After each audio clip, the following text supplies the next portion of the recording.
everybody, and welcome back to another one of those videos where I talk about updates on Dwarf Fortress coming from Toady1 and Kit Fox. In this video, we're going to be covering Mark's Dwarves and a few other things. So if you're one of those people who's been really hoping that the notifications queue would get a little better, you're going to be real happy. But before I actually dive into the update itself, I just want to remind everybody that this update is in the beta branch. So if you don't know how to get in there, right-click on your install on Steam on Dwarf Fortress, scroll down to Properties, and then from there, click on the Betas tab, and then there's a little drop-down menu on the right that shows you which variation of Dwarf Fortress you wish to jump to, rolling back to version 50.8, public beta branch or experimental. This is for the public beta branch. This is not an experimental branch, meaning it is still in public beta. However, it's not going to likely break your save, unlike things that will be put into experimental.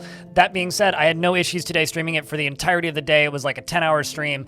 Didn't run into any issues with this version, so I wouldn't worry too much about updating unless you're somebody who's so addicted to DF Hack that you simply can't live without it, in which case, wait until DF Hack is updated, because at least at the time of recording, it is not. But let's dive into the patch notes. Hi, Jurists. We have an update to the beta branch with some of your most requested fixes, including the ability to view all alerts and a fix for archerer ammo. You can look at your old alerts now, and you can also view combat history from a creature's sheet and advance through it one step at a time if combat is active. Although note, this does cover the combat screen itself. It's a full screen window. Ammo should work if you've made custom uniforms for archers now. I can confirm they do. Soldiers shouldn't hoard rotten food in their rooms, and lots of crash fixes, and more optimization. There's also a potential fix for dwarves being stuck in trees, but it needs more testing to see how effective it is. I had a bunch of dwarves get stuck in things and die today, so I'm not sure how effective it is. And all of the following updates are going on the beta first, so that we can figure out what kind of problems will arise before we move them over to the main branch. Like I said, I didn't run into anything major. Diving into the actual notes themselves, new stuff. You can view all alerts, including old ones that have been dismissed. So have a look at this here screen. Look at this glorious screen. This is found by clicking the tiny little button up in the top left-hand corner of the like UX, and it gives you this huge layout. Now, this doesn't include all of the alerts. And the reason I say this is the game does periodically clear them, I assume for memory reasons. It's like every year and a half or so. There's this every certain number of months, like certain things will disappear. Combat logs will cease to be populated, and certain events will disappear, such as sieges. However, you can go through and find everything that's happened within like the immediate memory, as well as up to quite some time into the past. However, from my experience, just messing with this, it's more like the old alerts from the older versions of the game, like version 47 and prior, where you could scroll back pretty far. However, they would depopulate at a point. So it's not every single alert in your entire history, because the game's never had that. However, this is a way better way of presenting all of the alerts that you've had in the last year or so. Combat reports from creature sheets is an awesome feature, as I mentioned earlier. It looks kind of like this, and on screen, essentially you can press the little play pause button up in the top right-hand corner of the screen, which when it lights up, you can then unpause the game fully and have the combat log update in real time. Or alternatively, if you have the play pause selected, then the game updates step by step and pauses again when each new event happens, which is a really good way to get a good narration of the fight. However, you do miss what's going on in the fight itself, so what I was doing today was kind of popping between looking at the character sheet, combat log, and watching the fight and tabbing back and forth. Worked quite well between following the dwarf, jumping into the combat log, backing back out. Very easy to do without too many extra clicks. And they also added crash logging, which I think is one of the biggest features that's actually in here. I mean, it's not flashy, but the fact that Dwarf Fortress hasn't had crash logging as long as I've been playing in version 50 is kind of ludicrous, so it's really nice to see crash logging around. And also, as I said, combat reports can pause when new events are added. Now, these are major bug fixes. This is mostly crashes, but let's read through it real quick. Fixed a crash when removing a zone with an assigned unit. I had that happen once, or a number of times. It was quite annoying. Fixed a multi-threading crash related to announcements.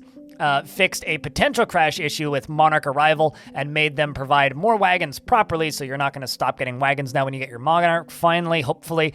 Fixed a potential crash related to certain traveling creatures, and ammo assignments are updated properly when changing uniforms. So if you see on screen right now, you'll actually see that this is my Mark's Dwarf squad that I built from scratch today that has full uniforms. So I'm not sure exactly what they did, but it seems like if you equip a bow and arrow to your dwarves, they automatically equip whatever the highest quality ammo is for, like, in arrows. So they won't try to equip bolts. The issue that I was having previously was they would try to equip bolts and arrows, and if you had arrows on your map, everything would just stop working. The dwarves would just get analysis paralysis and give up, because one doesn't work for the other because they're not generic. Like, arrows are for bows and bolts are for crossbows. But I was able to get a successful crossbow squad running.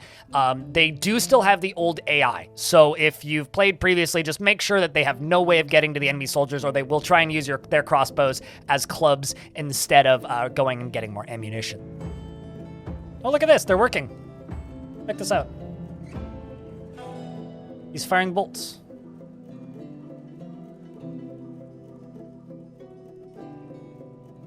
There's no combat logs there, but, like, he's trying. Okay, well then he goes and does the dwarf thing. Well, good for you. Ammunition. So just keep that in mind, but they are quite effective, and I'm quite happy with how they were operating today in my stream. And then also they removed ownership of food items whenever they are dropped, meaning stops rotten food hoarding in bedrooms, so you can now give your dwarves backpacks once again and not worry about this. I did also notice this. When squads have their uniforms removed, they drop the food on the ground and it's quickly picked up and shuffled into the nearest food stockpile. Quite convenient, if you ask me. Lastly, we do have some small fixes and tweaks. There's new graphics for stone ramps. These are the non-constructed boulder ramps. They basically have a little bit more of a jaggy to them. They made creatures more able to get out of trees. Again, that's yet to be determined. Sped up mid-level map retrieval, which helps slowdowns on large world embarks. That's probably a Putnam fix. And an optimized relationship lookup for socializing dwarves, which is also cool. And fixed, because that speeds up frame rate in general. Fixed out of bounds issue with wheelbarrows. I have no idea what that's about. Stopped music mods from throwing an error when making a new world. I haven't modded music yet, but good to know. And fixed crash when there's an invalid language, also to do with mods, and made a broker leave the depot when last wagon leaves instead of the first, meaning you can trade just a little bit longer. All in all, I think that this is a really good patch with a lot of things that a lot of people have been waiting on for a long time, myself included. So I'm very happy to see like this stuff kind of start to trickle in. And I had a couple people in chat today looking at the new layout for the for the announcement screen and all of the tiny little menus, and like, wow, this must have taken, this explains why this took so long. It's like, yeah, there's a lot of stuff that goes into making an update for a Dwarf Fortress. But thank you everybody for being so patient and waiting, and shout outs to all of you guys who have just been positive and saying, hey, yeah, next patch will be great. And frankly, so far it's been kind of awesome just with my first day of fiddling around with it. So I'll be streaming all day today if you're watching this video when it goes up, and we will be messing around with more Dwarf Fortress stuff and digging a little bit deeper and seeing if we can break the new stuff. And also, of course, as always, if you would like to support these videos and keep this channel running in the format that it is, you can support this channel directly via my Patreon, patreon.com/BLINDIRL. You can check out my streams at twitch.tv/BLINDIRL. And aside from that, keep an eye on this space, because whenever stuff pops up, I'll be covering it. Thanks for watching, and I hope to see you in the next one.